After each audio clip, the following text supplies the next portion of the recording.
quem? 7. Tchau. Tchau.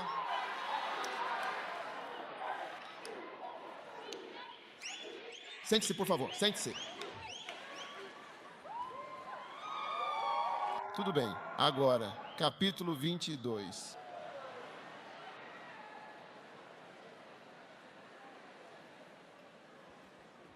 Temos apenas alguns minutos, mas vou compartilhar algo. Aceite prontamente novas ideias. Isaías 43, 19. 5 exemplos de coisas novas que Deus faz. Deus embarca em novos e grandiosos projetos. Eis que faço uma coisa nova. Amém. Isaías 43, versículo 19. Só uma observação rápida. No culto anterior, mencionei que havia apenas 258 pessoas da igreja aqui registradas. Mas depois me disseram que havia muito mais, quase 1000 pessoas da igreja aqui presentes. Então é só isso, de fato. Esse é um bom momento para aplaudir.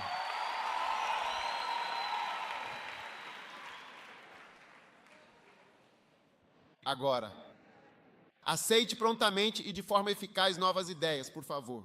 Primeiro, Deus embarca em novos projetos. Ele diz, eu faço uma coisa nova. Em segundo lugar, Deus concede novas línguas aos seus seguidores. Está claramente escrito aqui na Escritura Sagrada. Estes sinais seguirão a todos aqueles que creem em mim. Eles falarão em novas línguas. Terceiro, Deus dá instruções totalmente novas aos seus servos. Um novo mandamento vos dou. Então Deus está fazendo muitas coisas novas. Amém. Quarto, Deus nos transforma em pessoas totalmente novas.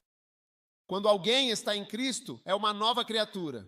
E quinto, Deus faz novos e importantes acordos. Ele faz novos chamados e convites para as pessoas. Então, por favor, não seja de forma alguma contra novas e inovadoras ideias. Pela minha própria experiência pessoal, quando eu apresento uma ideia completamente nova, as pessoas geralmente apenas riem e parecem me achar tão estranho e fora do comum. Mas é realmente muito importante abraçar coisas novas e diferentes ideias. Amém. Então, vamos estar totalmente abertos a coisas muito novas que você ainda não conhece. Amém. Quantos estão realmente gostando da música da Ida?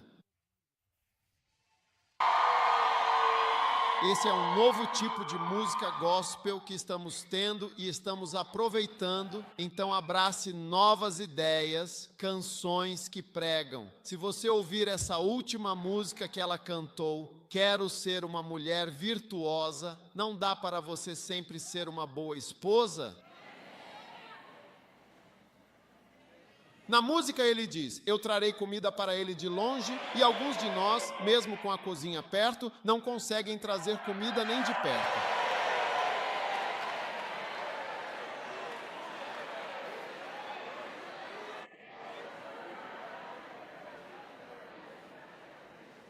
Então, por favor, abrace com entusiasmo coisas novas e maravilhosas. Deus está fazendo coisas verdadeiramente novas. Capítulo 23. Valorize as pessoas. É muito importante que você dê o devido valor e reconhecimento às pessoas. Não sejam alguém... Isso está no livro A Arte dos Líderes. Estou lendo o livro para vocês, então poderia enviar por e-mail, se quiserem. Valorize verdadeiramente as pessoas. Ruth, de fato, valia muito mais do que 7 filhos. Então, as pessoas têm valores diferentes. Ruth 4,15 diz, e ele será para ti um restaurador da vida. Tua nora que te ama é melhor para ti do que 7 filhos. Então, Ruth vale mais do que 7 filhos. Portanto, se você tem uma Ruth, você tem realmente muito mais do que 7 meninos. Há algumas filhas que valem verdadeiramente muito mais do que 7 filhos. Sim, há algumas filhas que valem muito mais do que 7 filhos, de fato.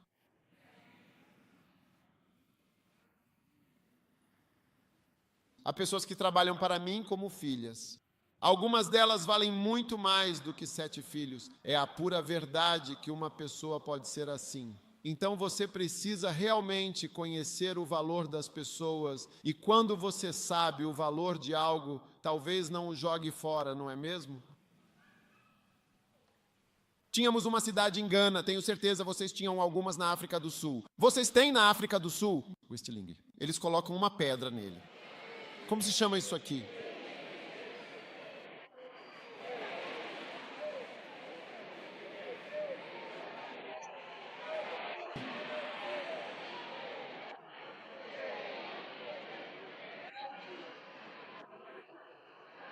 Caso 3. Eles estavam lá, havia muitas pedras grandes no chão, e eles então as colocavam no estilingue e as lançavam rapidamente. Eles estavam colocando diamantes assim. Mas eles não sabiam que eram diamantes preciosos na cidade, porque os diamantes estavam por toda parte. Você os vê espalhados no chão. Então você vê uma pedra e está segurando 2,2 milhões de libras.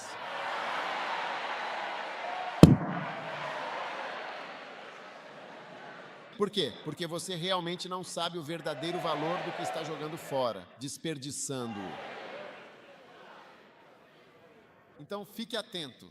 Às vezes afastar uma pessoa da sua vida e do seu ministério pode, na verdade, mudar todo o seu ministério. William Branham, um profeta.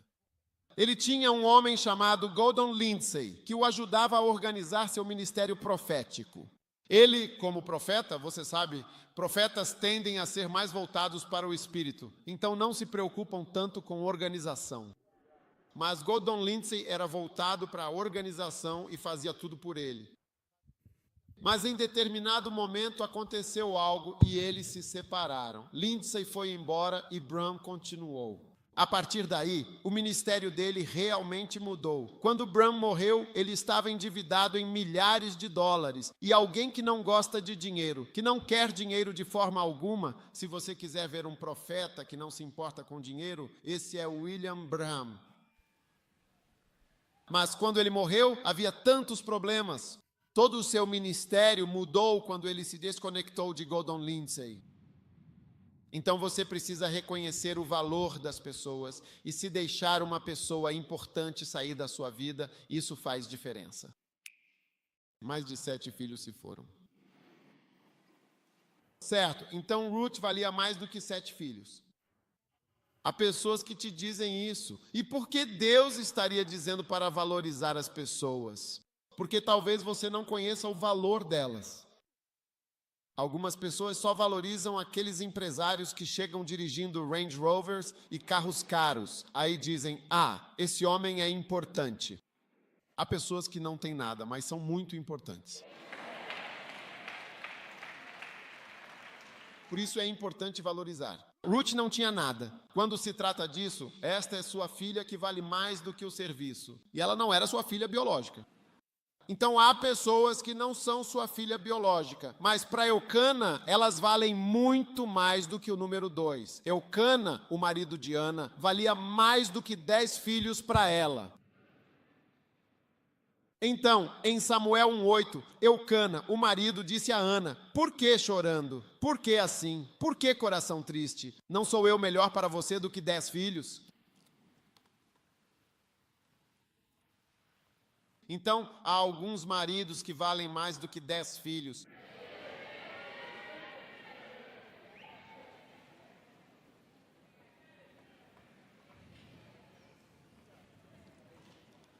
Um dia eu vou até você.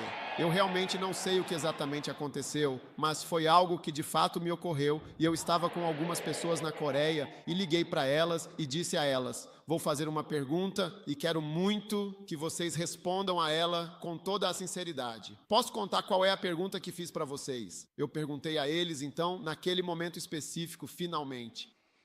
Eu perguntei a eles, eu disse, se alguém da sua família, da sua própria família tivesse que morrer, eram todas mulheres, sim, todas elas, eram todas mulheres casadas. Se alguém da sua família, da sua amada família, tivesse que morrer, quem você indicaria para essa triste situação? Seu marido ou seu filho?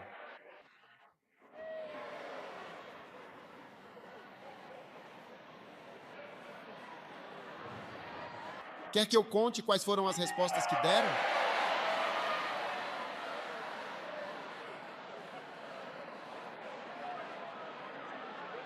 Alguns maridos chocados por terem sido indicados, deixaram você morrer.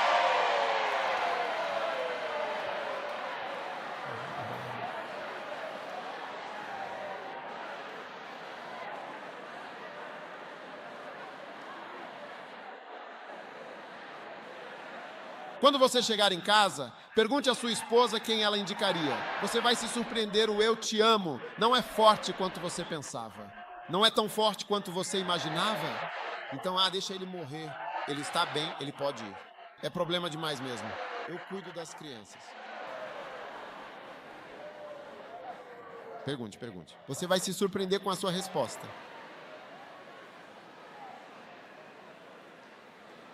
Então, há maridos que valem muito mais do que 10 filhos. Eles são verdadeiramente preciosos. Número 3, Davi, o grande rei, valia muito mais do que 10.000 israelitas comuns. 2 Samuel 18, versículo 3. Mas o povo respondeu e disse, 2 Samuel 18, versículo 3, tu não deves ir, pois se fugirmos eles não se importarão, nem se metade de nós morrer. Eles não se importam. Mas agora tu vales mais do que 10.000 de nós. Portanto, agora é melhor que tu nos socorras a partir da cidade. Existem pessoas que valem mais do que 10.000 pessoas.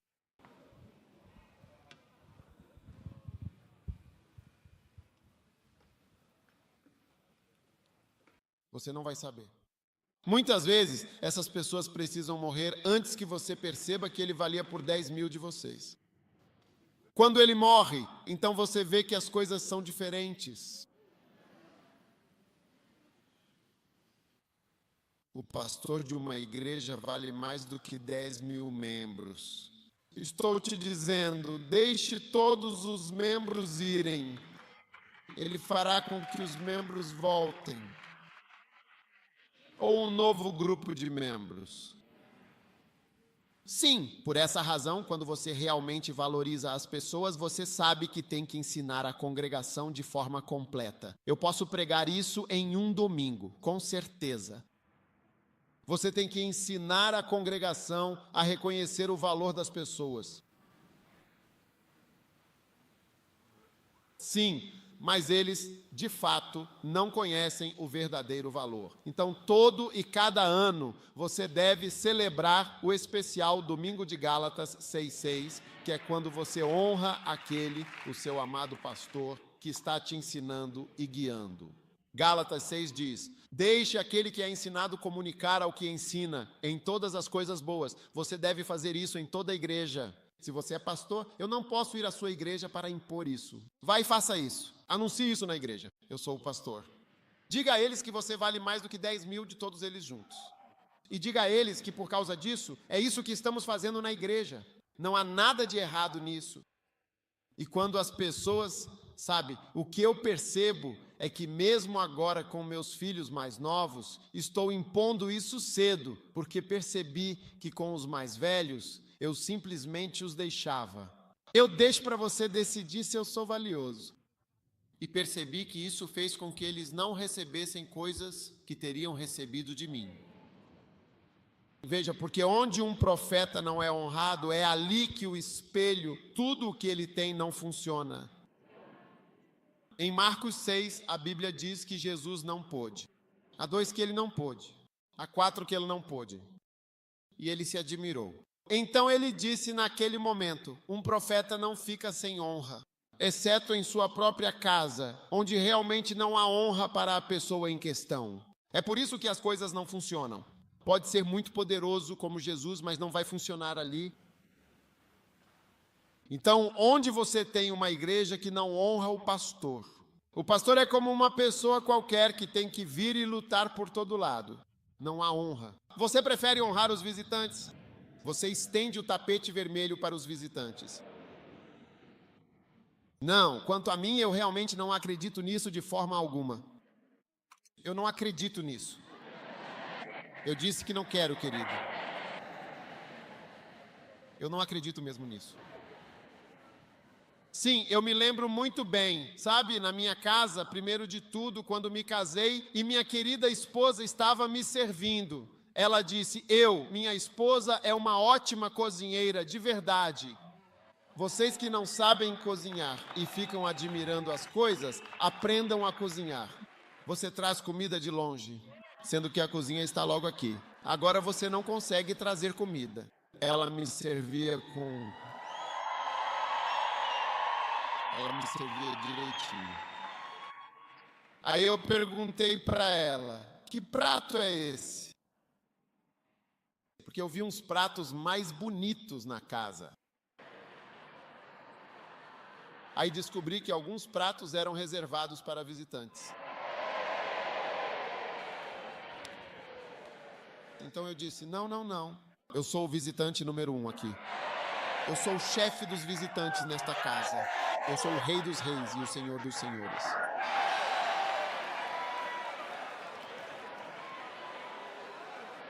Eu quero o melhor prato desta casa. E o melhor copo desta casa. A melhor xícara desta casa.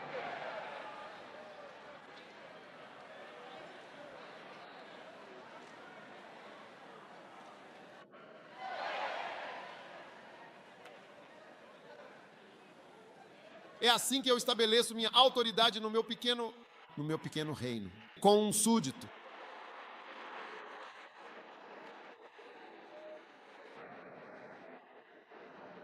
Sim, exatamente isso mesmo. Tá. Não, por favor, me diminua. Veja bem, você pode pensar que eu estou sempre dizendo esse tipo de coisa, mas honestamente, ninguém deveria ser mais honrado do que o muito estimado bispo Mosas Sul, neste prédio da igreja aqui. Ele está aqui, presente, conosco, verdadeiramente neste momento. Ele está aqui. É um trabalho muito árduo, uma luta constante, um grande esforço. Tem que ser realmente exatamente assim, de fato. Desculpe se pareço estar sempre brigando com alguém por alguma coisa. Mas essas coisas são realmente reais. Similar. Sim, não se trata simplesmente apenas de bater palmas e gritar. Tá.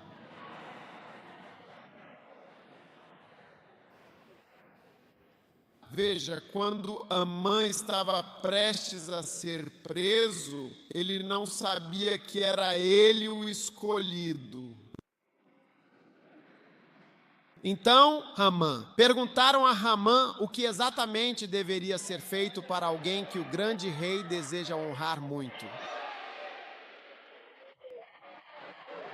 Perguntaram a ele então, e o que deve ser feito para alguém a quem o rei deseja, portanto, honrar?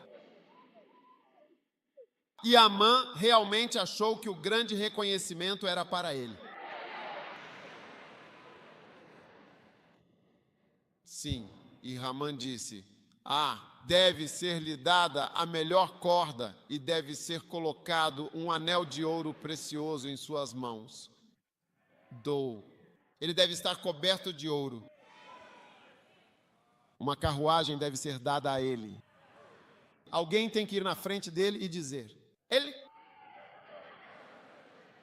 Ei, veja, quando a honra está sendo feita para você, você pode descrevê-la. E quando a honra está sendo feita para alguém, dê $1 a ele. Dê a ele 10 rodadas.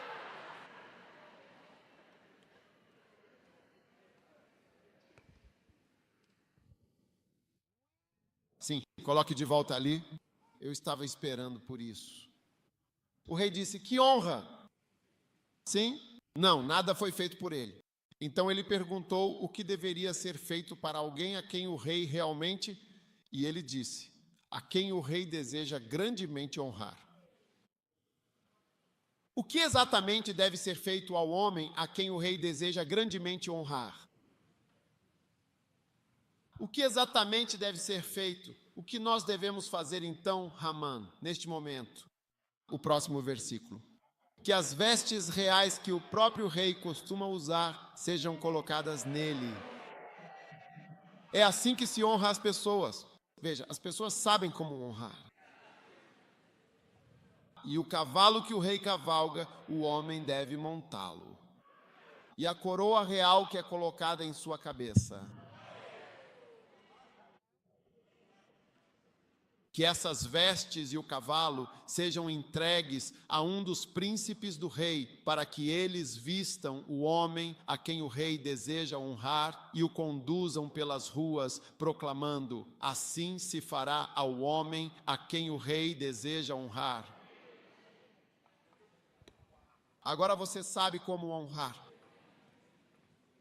Você descobriu que eu estava na igreja do reverendo Steve e eu disse a todos eles: este homem construiu uma igreja para vocês. Pensem bem, quantas outras pessoas já construíram igrejas? Por favor, honrem-no. Eles não o honram, ou eles não estavam honrando ele. Sabe, eu já te disse que as pessoas não gostam de mim, mas o pastor gosta de mim porque ele observa. Eu estou sempre brigando com as pessoas, mas eu estou brigando por uma boa causa.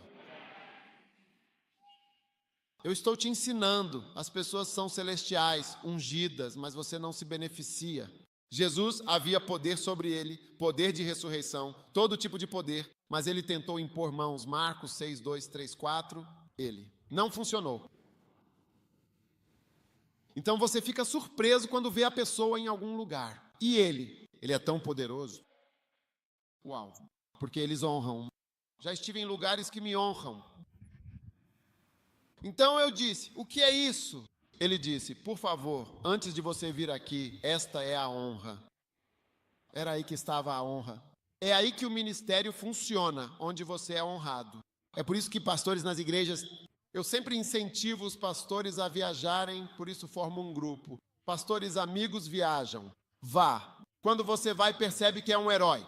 Você vai a algum lugar, você vai se surpreender. Um dia eu estava com um pastor que não é honrado de forma alguma. Eu estava com ele na Coreia e alguns membros da igreja dele tinham ido com ele. Quando eles viram como o Dr. Cho mandou carros para nos buscar, limusine com motorista coreano e tudo mais, então eles riram da pessoa. Ei, você é um rei aqui, parece que está aproveitando a vida na Coreia. Foi exatamente isso que disseram a ele. Você é uma pessoa extremamente importante para nós. Você está realmente se sentindo muito bem e completamente à vontade aqui, Moile. E isso é maravilhoso. Enfim, vamos continuar. Por favor, diga a alguém. Valorize as pessoas. Quer dizer, eu não sou uma pessoa de funerais.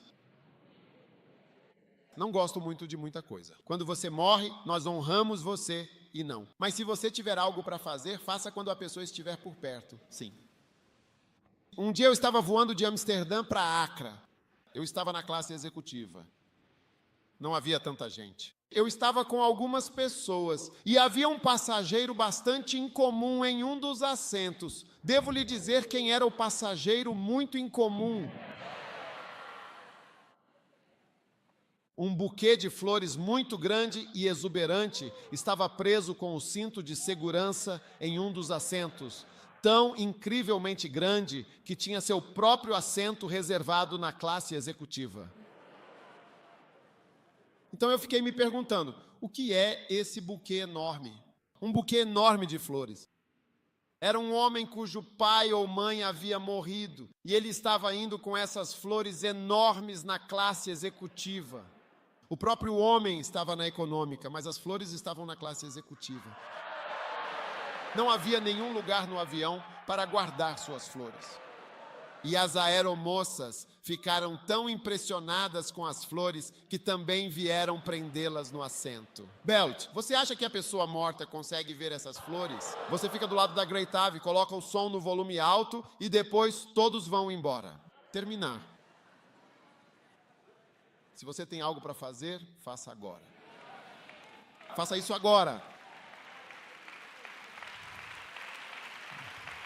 Amém. Uau, que legal, muito legal. Agora, Dé. Capítulo 25, veja o futuro, prepare-se para ele. Número 1, 3 coisas que um líder deve prever. Número 1, o mal. Um homem verdadeiramente prudente vê o mal com antecedência. Provérbios 22, versículo 3. Um homem sábio prevê o perigo e se esconde de forma segura. Seu olhar deve estar preparado para enxergar o mal que está por vir. Há muitas coisas ruins a caminho. Não se repreenda dizendo isso. Eu não quero profetizar. Mas é sempre melhor se preparar para que, caso aconteça alguma coisa inesperada, você esteja completamente preparado. Porque você vê que o que realmente faz você se superar e ir além é a surpresa, o imprevisto. A surpresa é o elemento quando duas pessoas estão brigando. Eles são quase igualmente pareados, mas é a surpresa que dá a metade da vantagem. Você nunca mais será surpreendido, em nome de Jesus. Número 2, veja o crescimento à frente. Crescimento, Pedro. Sobre esta pedra edificarei a minha igreja. Haverá crescimento. E eu quero lhe dizer, se você não quer fazer parte do crescimento que está por vir, então eu quero que você saiba que Deus vai levantar outra pessoa para desfrutar desse crescimento na igreja. Você vai permitir que alguém venha e tome seu lugar? Não pense tão longe. E em número 3, veja as importantes mudanças que estão por vir. Amém. Capítulo 26. Sempre aprenda coisas novas e valiosas. Como esteja sempre aprendendo algo novo e significativo. Quando eu digo aprender, aprender, aprender, é como se você realmente estivesse aprendendo algo completamente novo. Amém.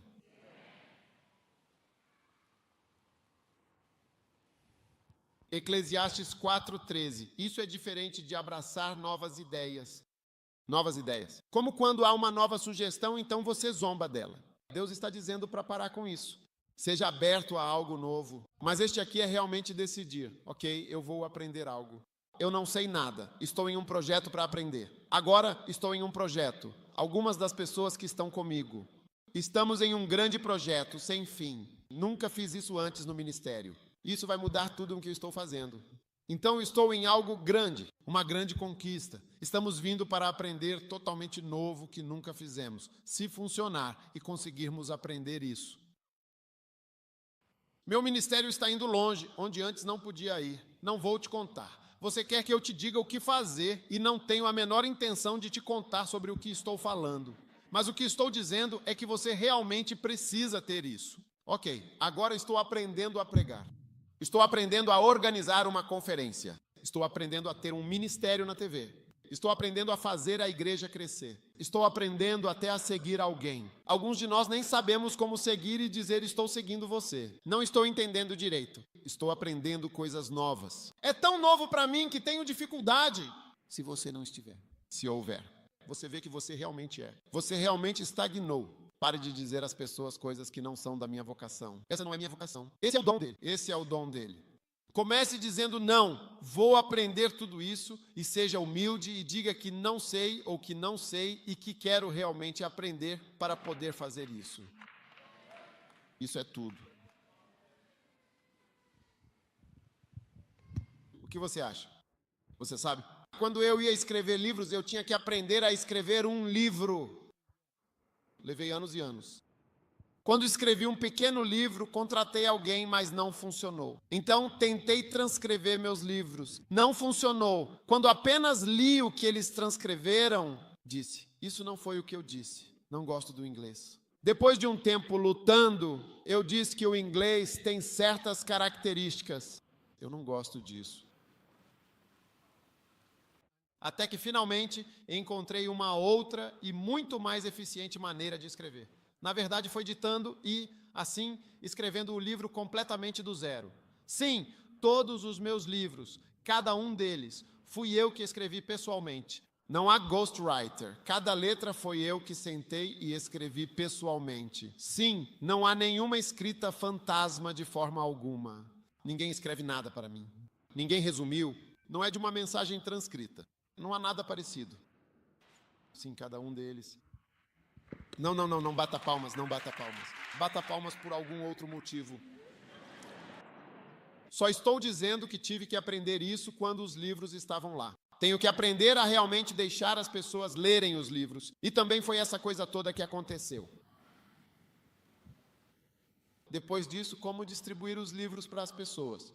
Agora as pessoas estão lendo os livros de formas diferentes. É outra coisa, é um processo completamente diferente. É todo um processo aprender a traduzir. De fato, você sente vontade de tentar? Eu já fiz tradução, sim. Lembro que traduzi vários livros para o espanhol, muitos livros mesmo.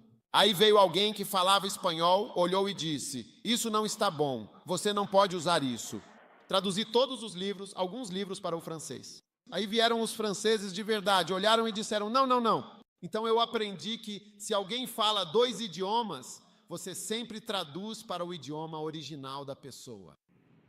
Ou seja, você não traduz para um idioma que você aprendeu, não sei se você entende.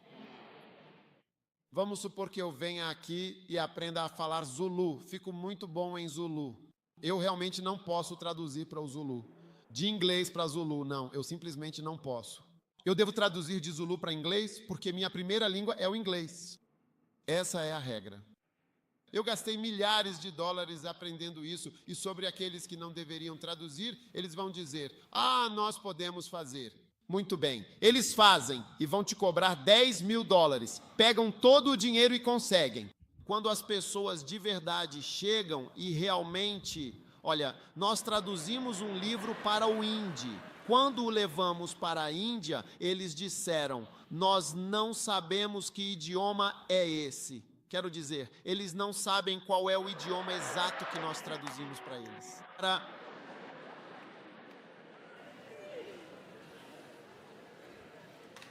Estou falando sobre aprender a ter um livro. E um ministério de livros não é uma coisa pequena. É uma curva, sim. Sim. Se você me convidar para uma feira de livros nos Estados Unidos, eu não vou. Eu deveria ir e dizer: venha, é aqui que as pessoas vendem livros na América. E eu diria: nunca eu, nunca você, eu. Eu já fiz todas essas coisas que você realmente não sabe o que eu aprendi. Só estou tentando te dizer que tudo o que é feito envolve um aprendizado contínuo. E no momento presente, estou aprendendo algo totalmente novo. Eu oro sobre isso todos os dias, todas as noites eu oro, todas as noites. 4 sinais de que você está aprendendo coisas novas. Número 1, o primeiro sinal de que você não está aprendendo, devo dizer, é quando você não tem nenhuma ideia nova para implementar. Isso mostra que você não está aprendendo nada novo. Não há nada novo que você esteja fazendo. Número 2, quando você não lê muito. Qualquer pessoa que não lê muito, provavelmente não terá nada a acrescentar. Número 3, quando não há pressão na sua vida. Você vê que não há pressão quando eles estão sob pressão. E número 4, quando ninguém te critica. Se você está em uma curva de aprendizado, as pessoas te criticam, tentando te impedir do que você está fazendo.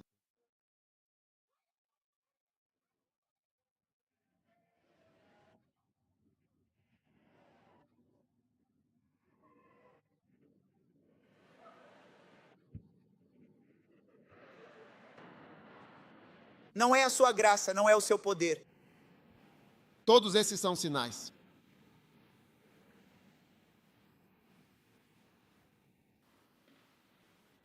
Quando comecei as cruzadas, eu estava realmente sob pressão. Milagres, cruzadas, viajar, tudo é muito novo. Não é pouca coisa. Vocês que pregam o sermão de domingo. Quando penso em pregar o sermão de domingo, pregar por 40 minutos, parece tão fácil para mim. É virar do amanhecer ao anoitecer. Falando. É muito mais fácil. Quando a pessoa diz, nós só damos 30 minutos para pregar. Ah, eu acabei de dizer, é tão simples. Porque em 30 minutos eu posso pregar por 10 horas. Ou você não sabe que eu consigo pregar por 10 horas? Sim.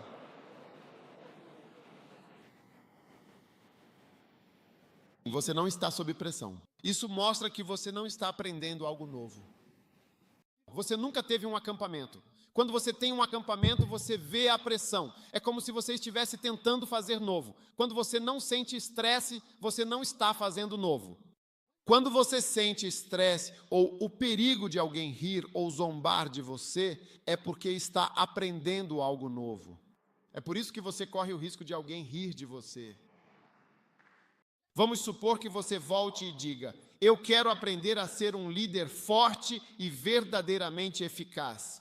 E eu vou praticar ser forte, comandando minhas tropas com determinação. Ah, você começa a ver, você vê. Eles vão dizer: bem, você está falando de uma maneira diferente, é aquele bispo. O que significa que você está seguindo ele? Não siga esse homem, você conhece aquele cara. Então você tem que ser forte e dizer com convicção: nunca diga uma palavra sequer sobre alguém isso será seu último momento na minha presença. E então as pessoas dizem: ei, você realmente mudou. Você mudou mesmo, mudou de verdade, você nunca falava assim.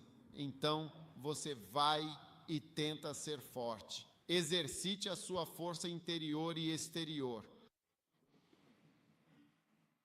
Faça um anúncio depois. Todos vocês desta idade para esta idade, esperem atrás à esquerda. Esperar onde? Atrás à esquerda, depois da igreja. Ei, eles nunca ouviram isso de você antes. Eles dizem: onde está esse pastor? Isso é alguma daquelas influências ganesas novamente? E então você liga para a pessoa, ouço você dizer algo ganês. Ele diz: escute, deixe-me esclarecer uma coisa para você. Nunca mencione isso aos ganeses. Nós estamos em Cristo. Não há um homem, uma mulher, um ganês, um zulu, um africano. Isso, nunca. Não quero ouvir isso.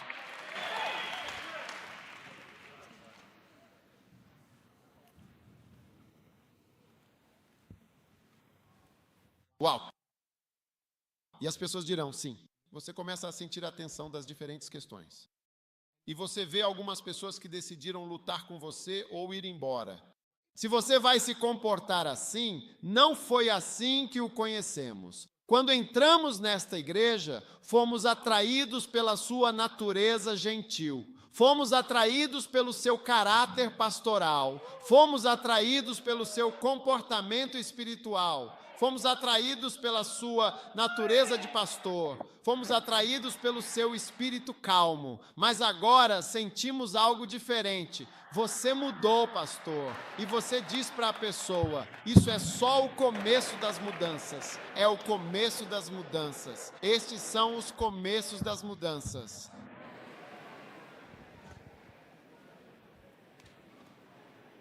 Então eles vão voltar e dizer que perdemos nosso pastor. Nosso pastor perdeu o juízo. E você responde e diz: estou perdido em Cristo. Então a pessoa dirá que você tem uma resposta para tudo. Diga sim, tenho uma resposta para tudo porque pensei sobre isso.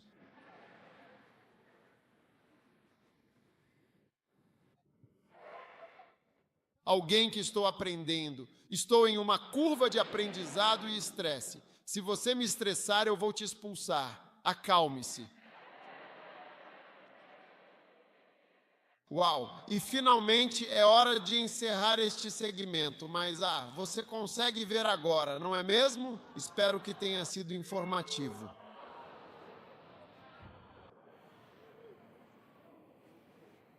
Esteja pronto para uma longa luta. Capítulo 28. Josué, o grande líder, no versículo 18 do capítulo 11. E Josué guerreou por um período de tempo muito longo. Com todas essas coisas, com todos esses reis. E não houve cidade que fizesse paz com os filhos de Israel, exceto os heveus, moradores de Gibeão, e todas as outras que tomaram em batalha. Pois foi o Senhor quem endureceu o coração deles, para que viessem contra Israel em batalha, para que os destruísse completamente, e para que não tivessem favor, mas para que os destruísse como o Senhor ordenou a Moisés. Amém. Esteja pronto para uma longa luta. Quantos estão prontos para uma longa luta? Fico feliz por isso. 4 coisas que exigem uma longa luta. Número 1, construir uma igreja grande exige uma longa luta. Não existe pastor jovem de igreja grande. Ele já está por aí há algum tempo, a menos que tenha herdado. Número 2, trabalhar em amor exige uma longa luta. Quantos sabem que há muitas coisas que vão te incomodar ao longo do caminho, em todos os seus relacionamentos e no seu trabalho em amor? Sim.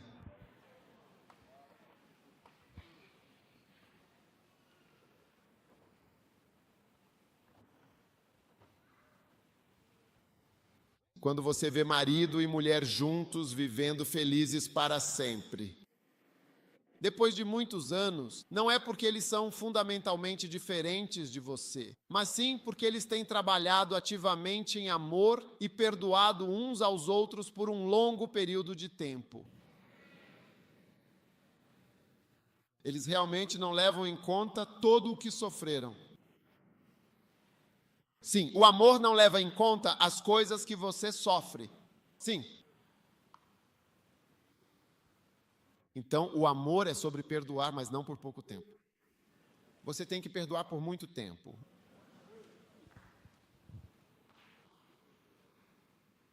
Agora, muitos maridos e esposas adoram apresentar o que chamamos de um quadro perfeito, uma imagem idealizada. Marido e esposa posar juntos.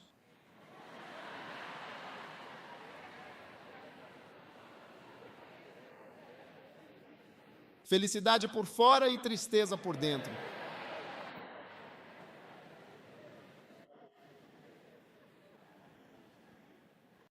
E eles vão se abraçar assim. Eu conheço um casal, eles adoram se beijar em público e tirar fotos. Eles fazem... Mas em casa, nem o braço encosta. O braço nem toca. O braço direito e o outro braço. Como se tivessem lepra. Esse aqui está separado pela lepra. Mas quando eles saírem, tire uma foto.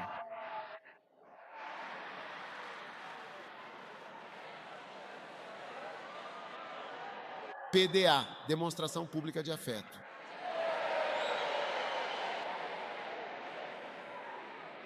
PDA. Você quer uma exibição pública ou uma exibição real e verdadeira mesmo?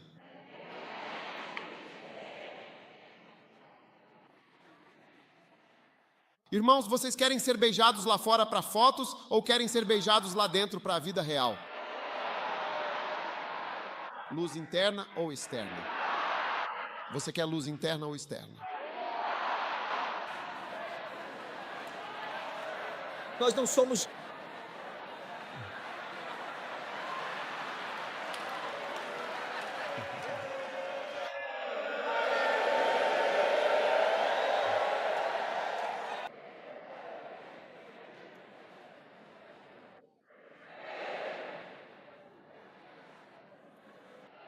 Então, por dentro, a Bíblia diz que Josué fez guerra por um longo tempo. Então, ele lutou por muito tempo. E o Senhor tinha no coração. Corações estavam doendo. Eles nunca assinaram o acordo. Vamos parar de brigar. Foi o Senhor quem fez endurecer os corações. Então, às vezes, coisas contra as quais você está lutando, Deus me endureceu para que eu nunca mude. Ei, você está pronto para uma longa luta? Agora, 2 coisas. Estou lhe dando 4 coisas que envolvem uma longa luta. Número 1 é a longa luta pelo crescimento da igreja, pelo trabalho na igreja. Número 2, longa luta para trabalhar no laboratório. Número 3, longa luta para trabalhar em santidade contra as tentações. Agora, Abraão tinha 99 anos de idade. Gênesis, acho que 22, a Bíblia diz, e o Senhor tentou Abraão. Alguém com 99 anos, pensávamos que as tentações acabavam nos seus 20 anos. Veja só, aconteceu depois disso que Deus tentou Abraão. 700 e poucas tentações. Ele pensaria que estava pronto para morrer. Mas ele não está pronto para morrer, ele está pronto para as tentações.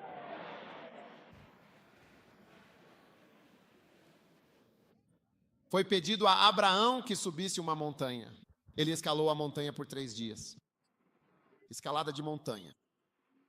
Não sei se vocês, garotas sul-africanas, gostam de escalar montanhas sem motivo algum. Eles gostam de escalar? Meninas sul-africanas. Mas as garotas de Gana não gostam dessas coisas. Elas não gostam de ficar andando por aí em montanhas, subindo isso e aquilo. Não. Abraão foi enviado para escalar, a Bíblia diz, e ele foi uma jornada de 3 dias. No terceiro dia, 3 dias, subindo montanhas com lenha. Deus estava testando e tentando ele.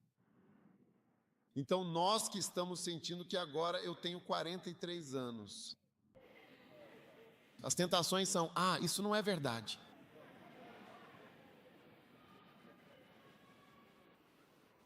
Sim, é uma luta longa. Na verdade, existe até uma fase em que você está mais propenso ao divórcio. Existe uma etapa, uma idade em que você está mais propenso ao divórcio do que em outras idades. E não são as idades mais jovens. Veja, quando você fica mais velho, você analisa e diz: eu sofri por muito tempo.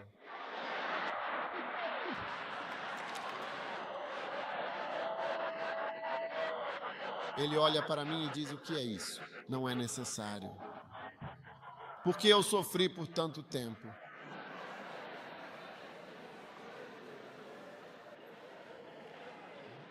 Os filhos cresceram, não tem ninguém em casa. Já passei por tudo, qual é o sentido? Estou ficando em casa com essa pessoa. A pessoa tornou o ambiente difícil. Quando a pessoa passa, nem diz oi.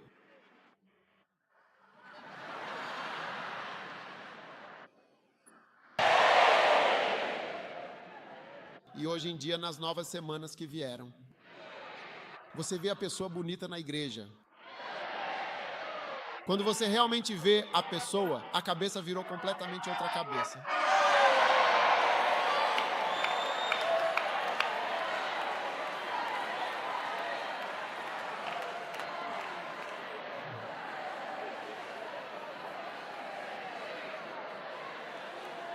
Luz por fora e nenhuma luz por dentro. Glória por fora, nenhuma glória por dentro. Então, depois de 20 anos, algumas pessoas olham e dizem: eu, afinal, qual é o meu problema? Por que estou passando por tudo isso? Então, santidade e tentação não são só para quem tem 20 e poucos anos. E Deus realmente provou Abraão, com mais de 99 anos. Então, pergunte ao seu vizinho. Aliás, quantos anos você tem? Você já tem 99 anos? Você já tem 99 anos? E diga para a pessoa: prepare-se para sobreviver às tentações. Você não tem 99 anos. Você precisa sobreviver às suas tentações.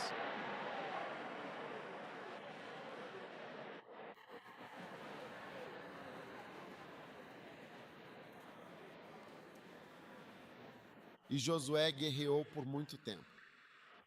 E a última coisa pela qual você precisa lutar, que leva muito tempo, é a unção. Leva muito tempo. Eliseu seguiu Elias por anos e anos. Amém. Agora, só voltando um pouco, porque sinto que este é verdadeiramente um dos pontos mais altos e significativos deste nosso encontro. Enquanto nos preparamos para encerrar, é a questão fundamental de ser forte.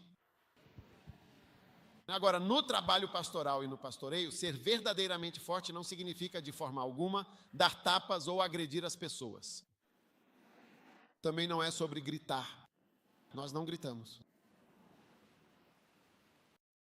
Também não é sobre ficar com raiva. Sua verdadeira força se manifesta principalmente através das suas decisões importantes. Suas decisões.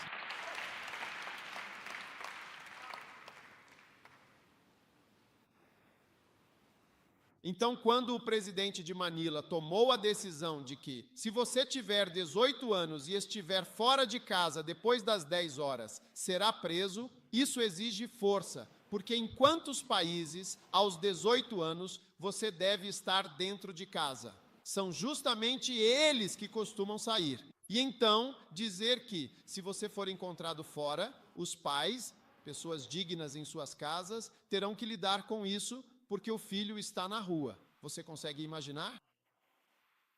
Portanto, as decisões às quais você se mantém firme e defende são a revelação da sua força. Aleluia. Elas são o quê? A revelação da sua força como líder. Sim. Portanto, seja decidido. Tome decisões difíceis e firmes. Mas antes de tomar a decisão, pense sobre ela. Porque sua decisão será testada. Todos terão a sua própria opinião sobre a sua decisão. E é isso mesmo. Amém. Mesmo no casamento, quando você diz, vou me casar, as pessoas vão perguntar, por quê? Quando eu quis me casar com a minha querida e amada esposa, acho que ela tinha uma irmã. E a irmã dela então disse, enfim, finalmente, sabe? Ela disse isso com um certo alívio.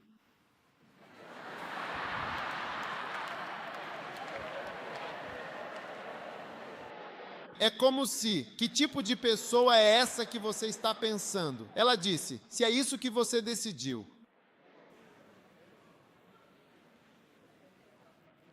Então, a decisão significativa que você toma, as pessoas certamente vão comentar sobre ela. E isso, sem dúvida, vai testar a sua força e a sua resiliência. Por favor, fiquem de pé.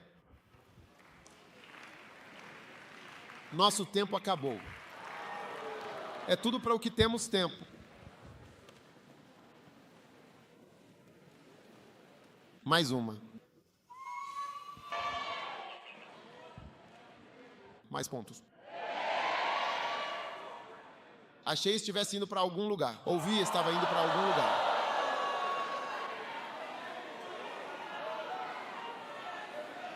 E aqueles que estavam indo já foram.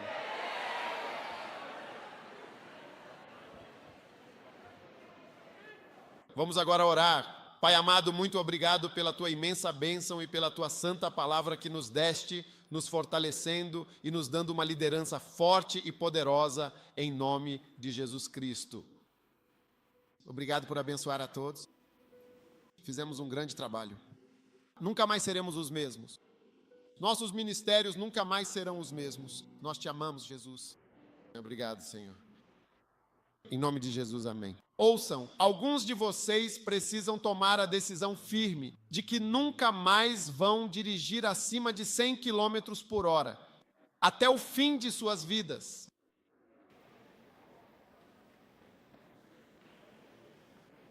Pode ser uma profecia. Olha, não estou brincando.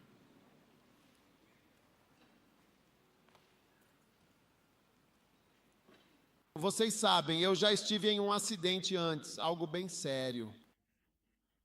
Foi assim que eu aprendi. Eu aprendi isso. Então, estou apenas lhe contando. Precisa ouvir o que estou dizendo. Pode ser uma decisão que você tenha que tomar. Forte, é uma mudança. Você decide. Amém. Pai, tudo o que quer tirar a vida é cortado. A glória chegou. A glória é permanente. Em nome de Jesus. Amém.